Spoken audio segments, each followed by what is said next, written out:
O Espiritismo desvenda os grandes enigmas da vida. De onde venho? Para onde vou? O que acontece após a morte?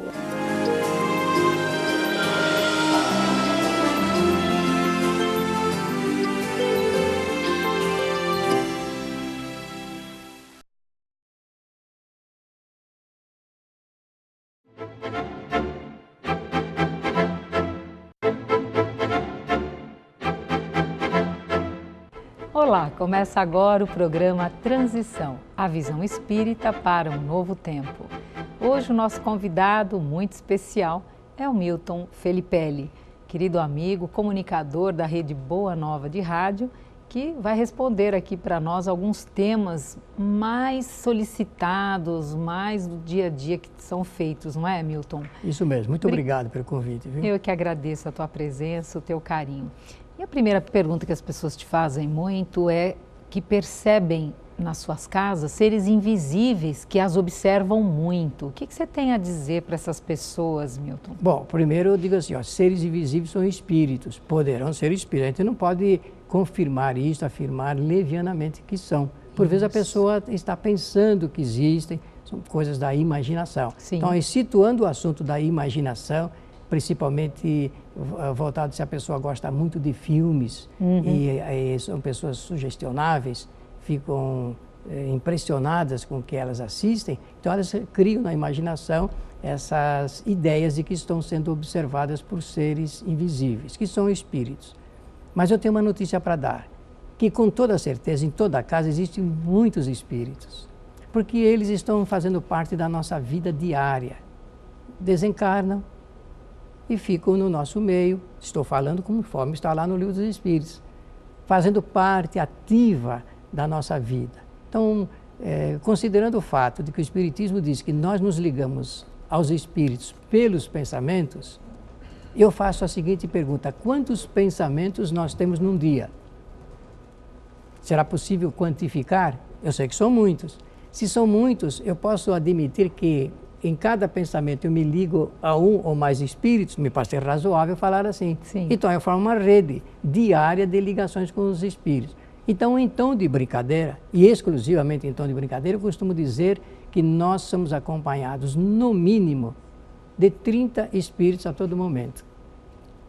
Então é fácil responder a pergunta. Sim, poderão ter espíritos na nossa casa nos observando, e mais que isso, participando da nossa vida, sugerindo. Os bons querem nos ajudar, os neutros, nem uma coisa nem outra. Agora, aqueles nossos adversários, com toda certeza, querem se ligar conosco para.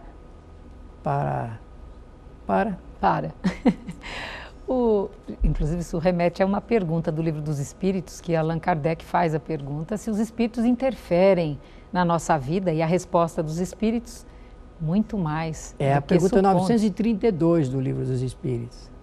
E a pergunta é feita assim: se eles podem influir e influenciar nos nossos pensamentos e nas nossas atitudes. E eles dizem assim: olha, no geral, influenciam tanto que no geral são eles que vos dirigem. Mas quando a gente explica isso, a pessoa fala: mas onde vai o livre-arbítrio? Somos marionetes, então? Isso. Não, é que nós temos a vontade, e a vontade determina as nossas ações. Afinidades, sintonia. Afinidades espirituais. Então, ligando esse assunto, o pré ali das influências pelos pensamentos, fica fácil explicar. Quem quer se ligar com bons espíritos deve manter bons pensamentos. É isso. É barato isso, não custa nada. É grátis. O Milton, e falando nesse assunto, me fez lembrar o livro Céu e Inferno. Kardec coloca ali 87 modelos, antes, durante e depois da desencarnação. E isso é para ajudar a gente a entender como é que funciona essa mecânica de inter-relação que o homem tem com os espíritos desencarnados. Quando eu uso essa palavra, sim, eu preciso dizer que os espíritos desencarnados são pessoas. Como nós. Só não estão ocupando um corpo que nem o nosso. A diferença é só essa. O restante é totalmente igual ao que nós temos aqui no processo de relacionamento. Nós nos ligamos com as pessoas também com o pensamento, através dos pensamentos. Qual é o significado de Jesus para o Espiritismo?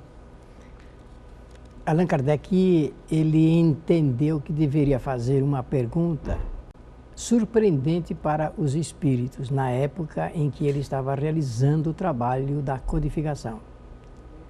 É uma pergunta, eu gosto muito de citar os números do Livro dos Espíritos, Sim. né? Facilita bastante, eu acho que é uma indicação. A pergunta 625. E a pergunta que Kardec faz é assim: terá a humanidade um modelo de homem para ser seguido? A resposta é lacônica. Veja Jesus. Então, a partir deste instante, Kardec faz mais algumas perguntas sobre a importância da passagem de Jesus aqui na Terra e vai localizar-se melhor nesse assunto ligado como código de ética e de moral para a humanidade. E em 1864, no dia 24 de abril, ele lança um livro chamado O Evangelho segundo o Espiritismo. Já falamos de 3 agora, Já. 3 livros de Kardec.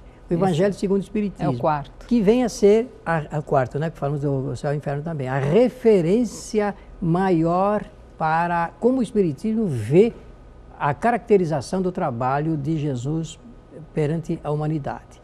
E ele vai explicar, digamos, as condições de Jesus, lembrando as características de um espírito superior, que é conhecimento das ciências, sabedoria e extensão profunda da bondade. É isso que caracteriza o espírito superior. E ele vai dizer, então, que Jesus foi realmente, dos conhecidos, o espírito mais puro, enquanto a nós, que tivemos aqui na Terra. E no livro Evangelho segundo o Espiritismo, ele vai aproveitar, então, algumas das sábias lições de Jesus, que, enfechados, assim, na forma como Kardec fez, é o código de ética para a humanidade inteira. Lembrando que o Evangelho segundo o Espiritismo tem os comentários dos espíritos sobre esses ele ensinamentos. Aproveitou a oportunidade e então traz diversos espíritos para comentar as lições. Então é um trabalho bastante interessante, muito sugestivo, devo dizer assim, numa linguagem bem serena. Não é um livro que deve ser visto como apenas um livro religioso, porque a vida de Jesus tem ciência, tem filosofia, tem noções de moral. Então nós precisamos ver como uma espécie de proposta revolucionária para um novo paradigma para a humanidade, um modelo de vida para a humanidade. Aliás, através também do Evangelho segundo o Espiritismo, existe uma prática muito recomendada, que é o Evangelho no Lar, Milton. Só que a gente deve evitar, vou fazer o Evangelho no Lar, porque ele já está feito, não é? Na verdade, a gente vai estudar a dinâmica do que contém ali, numa linguagem moderna, porque são obras escritas em 1857, 60, 64, que tem que ter uma modernização da linguagem. O segredo todo é pegar tudo aquilo que está naquela linguagem do passado e trazer para os dias de hoje, exatamente para que o homem moderno possa entender o significado e a importância das lições de Jesus, que foi um homem prático, viu? E você falou a respeito da resposta dos espíritos, que foi lacônica. Sim. É interessante que é uma resposta simples e curta, como uma outra também, né? Aliás, são as duas dentro do Livro dos Espíritos, que os espíritos são muito diretos. Sim. A outra é onde estão escritas as leis de Deus. Certíssimo. Resposta dos espíritos? Na consciência. Olha. Em nossa consciência. Não é? Nós podemos dizer que as leis do Criador estão registradas na consciência dos espíritos, porque consciência para o espiritismo é o pensamento íntimo do espírito. É isso, muito bom. E com relação a uma outra pergunta que acredito que te façam sempre, é com relação ao aborto. Qual é a posição do espiritismo em relação ao aborto? Porque é um tema que está na pauta, principalmente no Brasil. Nossa cultura ainda recebe choques e entre-choques ligados com assuntos que nós não temos o hábito de discutir com naturalidade. E o aborto é um assunto que deveríamos ter aprendido já a discutir com naturalidade. Mas, antes de responder, na linha paralela, eu quero dizer assim, a pessoa sempre mais adequada para falar de aborto não é o homem. O homem não tem autoridade para falar de aborto. É verdade. Quem tem autoridade para falar de aborto é a mulher. Então, para falar, eu tive que conversar com as mulheres para saber o que as mulheres pensavam e pensam do aborto, para depois juntar com o conhecimento do Espiritismo. Esse assunto está realmente consignado no Livro dos Espíritos, né? Está escrito lá, numa maneira bastante simples. A doutrina espírita adota o aborto quando ele coloca em risco a vida da mãe. Então diz que para preservar a vida que já existe, nós podemos praticá-lo, porque terá novas oportunidades o espírito depois de se reajustar e criar um novo projeto da reencarnação. Lembra-se a pergunta que eu falei, da reencarnação de 330? Sim. Quando nós lermos essas perguntas, nós vamos perceber que o espírito, no nosso estágio, isto é, no estágio atual dos espíritos que formam a nossa humanidade, já tem condições de fazer o projeto da sua reencarnação. Aliás, eu costumo dizer nas minhas palestras que eu já estou fazendo o projeto da minha futura reencarnação. Que ótimo. E quero escolher uma família muito rica para mim não sofrer a penalidade que eu tive eu próprio dessa situação, desta encarnação. Mas o aborto está ligado com esse assunto, ligado com os projetos. Sim. Então a gente não pode generalizar muito esse assunto. É preciso tomar muito cuidado para não pregar o terrorismo psicológico nas pessoas, Sim. não criar dramas, porque a nossa vida tem que ser vista com naturalidade.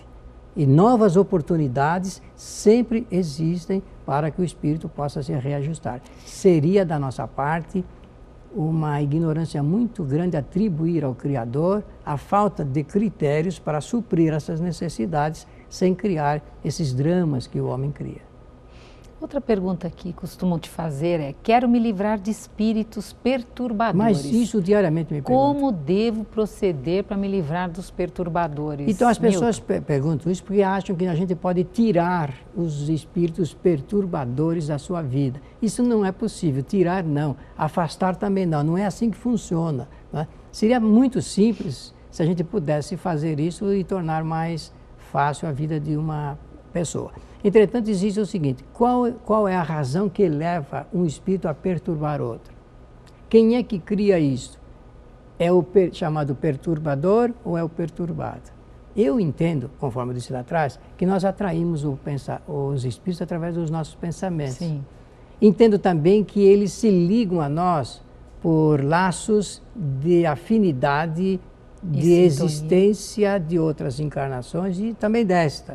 Isso. Então, como nós nos relacionamos muito com as pessoas, na medida da intensidade dos problemas que nós criamos com elas, nós poderemos estar criando, nos atando a assuntos que virão futuramente nos perturbar. Então, nós criamos os espíritos perturbadores através do nosso procedimento também. Agora, como se livrar disso? Demos aqui, em transição, a primeira indicação é conhecer as bases do Espiritismo. O Espiritismo é uma doutrina que surgiu em 1857 para explicar ao mundo como funcionam as leis naturais. Esse é o motivo que o Espiritismo surgiu. E ele tem princípios que a pessoa, assimilando com conhecimento, vai poder entender, compreender e administrar melhor a sua vida. Não tem coisa mais importante do que nós administrarmos a nossa vida com sabedoria, Então, se eu tenho espíritos que estão me perturbando, eu preciso primeiro responder por que é que eles estão me perturbando. Quem é que criou algo em torno deles para que eles façam isso? Bom, agora fica fácil. É por isso que a gente precisa aprender a conversar com os espíritos através do pensamento. Se nós percebermos que nós fizemos mal, a melhor atitude é pedir desculpas. Se tivermos coragem moral, perdão. Procurar reconciliação, porque nenhum espírito perturba alguma pessoa sem nenhuma importância, sem nenhum motivo. E necessidade também. Então nós precisamos conhecer essa mecânica. Suas considerações finais, Filipelli? Olha, eu quero agradecer bastante a oportunidade desse convite generoso, né, de vocês, desta equipe, entrando nos lares do Brasil, levando esta proposta realmente da edificação de um mundo com base no conhecimento e de uma nova experiência, fraternidade, solidariedade. E eu quero encerrar lembrando a pedagogia de Jesus: paciência, tolerância e indulgência. Muito obrigada pela tua presença. Eu que agradeço. Pela tua participação e por esse carinho. E você que está em sintonia continue ligado. O programa Transição fica por aqui. A visão espírita para um novo tempo. Até lá!